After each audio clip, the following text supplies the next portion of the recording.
Europe Midi. Romain Desarbres. 12h46, on est ensemble.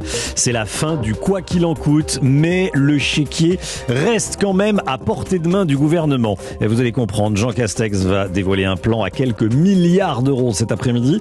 Un plan qui a été baptisé par le gouvernement plan de résilience pour faire face à l'augmentation des prix, notamment pour les entreprises.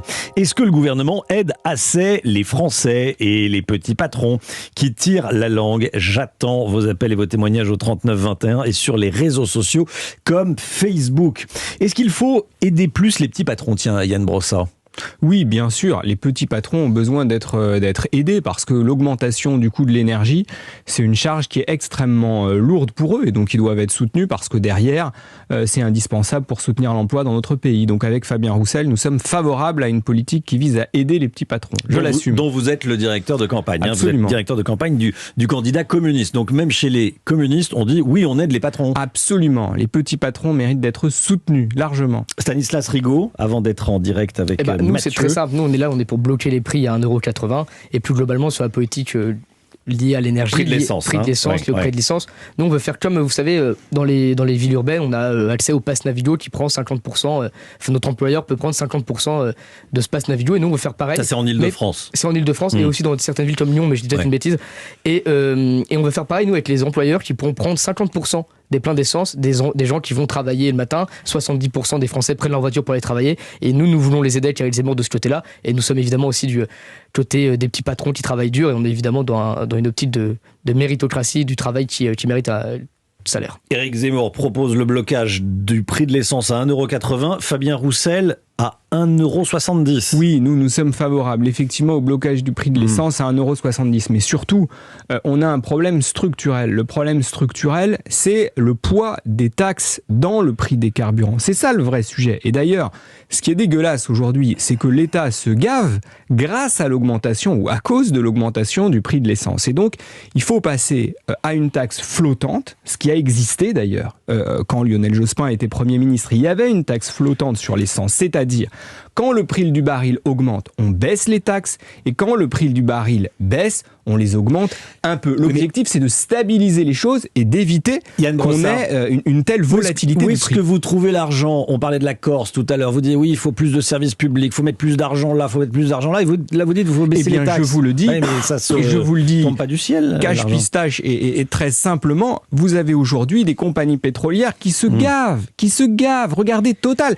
Total s'apprête à verser cette année, en 2022, 7 milliards d'euros à ses actionnaires, soit 1 milliard de plus qu'en 2021. Et donc nous disons une chose très simple, en 2022, on taxe à 100% les dividendes de Total et ces 7 milliards d'euros, on les rend aux automobilistes. C'est pas normal qu'on ait des profiteurs de guerre qui se goinfrent sur le dos des pauvres gens qui sont obligés d'utiliser leur bagnole pour aller travailler. Donc Total, un peu de décence, pas de dividendes en 2022. Mathieu, chef d'entreprise dans le bâtiment. Bonjour Mathieu.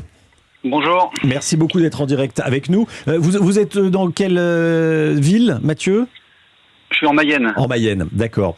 Qu'est-ce que vous en dites, vous, de ces aides? Est-ce qu'il faut aider plus les Français? Est-ce qu'il faut aider plus les entreprises? Alors, je pense que dans le fond, oui, il faut faire quelque chose, mais quelque chose de pérenne. Là, on est en train de faire des pansements, on gère l'urgence. Quand je vois, moi, ça me coûte 4 000 € hors taxe, hors TVA, de gasoil par mois. Si vous voulez, j'ai 14 entreprises, j'ai 14 familles. 14 familles, j'ai 14 gars. Oui. Ça fait quand même beaucoup de charges, qui donne quand même de l'emploi à pas mal de gens, et là, ça commence à être dur. Ça commence à être dur. Vous dites, ça va devenir compliqué de vendre nos services, c'est-à-dire que partout, on entend qu'il faut augmenter les salaires, on a des charges qui augmentent de partout, les charges patronales sont assez élevées, les charges fixes comme l'énergie, par exemple, entre autres, ça commence à coûter une fortune. Oui. Il nous faut bien qu'on vende notre heure. Donc, quelque part, si je veux vivre correctement, je parle pas d'être milliardaire, je parle juste de vivre correctement. Il faut marger, ça. Il faut marger et arriver à un moment, je vais être obligé d'augmenter mon taux de l'heure. Donc ma prestation va coûter plus cher, donc ça va se répercuter sur mes clients, donc sur tout le monde. Vous dites j'ai 14 gars, et justement, qu'est-ce qu'ils vous disent vos gars? Ils vous disent patron, Mathieu, je sais pas comment ils vous appellent, j'aimerais bien que vous m'augmentiez mon salaire. Ils me disent ça, Mathieu, écoute, ça commence à être un peu dur, ce serait bien qu'on allonge un petit peu les salaires. Bon, et vous leur dites? Quoi, je réponds, dans le fond, j'ai rien contre. Parce que quand on a quelqu'un qui fait du bon boulot, quelque part, c'est aussi grâce à eux que l'entreprise tourne. Je suis tout seul, je fais pas grand-chose, et puis sans moi, ils font moins de choses aussi. Donc c'est une équipe. Bien sûr. Et techniquement, c'est juste pas possible. On vient de se faire une crise du Covid, où le bâtiment a pris quand même assez cher. On a une crise de la main-d'œuvre. Le bâtiment, vous prenez les crises de plein fouet, en pleine figure. C'est-à-dire hausse du prix de l'essence, hausse du prix des matières premières. Stanislas Rigaud, qu'est-ce que ça vous inspire comme commentaire, ce que dit Mathieu? Moi, ce que dit Mathieu, c'est intéressant. Il parlait de long terme. Il parlait d'avoir des mesures qui puissent avoir une certaine hauteur de vue, une certaine profondeur. Et en fait, moi, ce qui m'interpelle à chaque fois avec le gouvernement, c'est que sur la crise du Covid, ça a été géré à chaque fois à la va-vite sur le court terme, mais à chaque fois, ils vont nous trouver l'excuse de la crise. Donc pourquoi pas. Mais par exemple, là, sur les 15 centimes que le gouvernement Macron va faire, ils vont diminuer de 15 centimes le prix de l'essence. Mais c'est 40 centimes d'augmentation, ils baissent que de 15, mais surtout demain, ça peut de nouveau augmenter. Et ça, c'est pas une mesure de long terme. C'est encore une fois, c'est un petit pansement, c'est un cache-misère qui est mis pour faire semblant d'agir, alors qu'en réalité, il faut des mesures sur le long terme. Il faut avoir un peu de hauteur de vue sur cette situation, sinon on va encore se retrouver à faire des ajustements de dernière minute et avoir un gouvernement qui va nous expliquer qu'ils sont dans l'urgence d'une crise. Et c'est pas possible, les Français ils veulent de la stabilité, ils veulent de la sérénité, et je crois que c'est tout l'inverse en fait de ce qu'est le quinquennat d'Emmanuel Macron.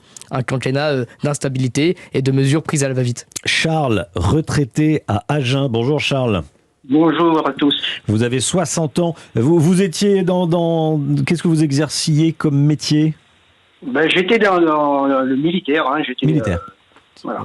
Très bien. Cette situation va peser lourdement dans la vie des Français. C'est ce que vous nous dites, hein? Oui, moi ce que je vois, c'est qu'on se doit d'être solidaire avec l'Ukraine, qui a été attaquée par Poutine, qui est le seul responsable de ces hausses qu'on va subir. Et je suis pour une aide pour les catégories qui en ont le plus besoin, et non pour tout le monde. Bah oui. Je m'explique. Parce que ce qu'il y a, c'est que je vois la prime inflation. Les moins de 2000 euros ont eu chacun 100 euros. Moi, je suis du principe qu'il faut donner au SMICAire un peu plus que celui qui touche 2000 euros. Ou sinon, ce qu'on fait, on fait comme la prime inflation, on donne des aides, et tous ceux qui touchent au-dessus de 4000 euros, ils doivent participer à l'effort de guerre, parce que c'est un effort de guerre qu'on doit faire pour soutenir l'Ukraine. Et en parallèle, le gouvernement doit s'orienter vers des solutions pour rendre moins dépendante la France au niveau énergie, alimentation, etc. Ce que je pense, c'est que les jachères doivent être, mises en production, parce qu'on a des terrains en jachère en France obligatoires. Le nucléaire, il faut qu'on s'y attelle, parce qu'en fin de compte, j'ai entendu parler que le nucléaire, on devrait supprimer, etc. Donc le président est revenu dessus. Oui, il y a eu un virage sur l'aile. Oui. Tout à fait. Et l'agriculture, il faut qu'on puisse aussi aider les agriculteurs pour qu'ils puissent nourrir la France et qu'on soit autonome et qu'on soit moins dépendant. Et j'entends votre proposition, on cultive les terrains en jachère. Ça va faire réagir les agriculteurs. Merci. En un mot, Yann Brossat, ça vous plaît ça? Mais à fond d'accord avec l'idée que la France doit défendre sa souveraineté pour se protéger des désordres du monde. Quand c'est le bordel partout, il faut au moins que la France, elle ait sa souveraineté énergétique, elle ait sa souveraineté alimentaire. Merci beaucoup Yann Brossat. Merci beaucoup Stanislas Rigaud. Yann Brossat, directeur de la campagne de Fabien Roussel, le candidat communiste, et Stanislas Rigaud de l'équipe d'Éric Zemmour du parti Reconquête. Merci beaucoup à tous les deux. Merci à vous qui nous avez appelé au 39 21. Ça continue demain. Bien sûr, vous pouvez continuer à appeler, vous pouvez continuer à réagir sur les réseaux sociaux. #Europe Midi. Vous allez sur Twitter, vous allez sur Facebook aussi.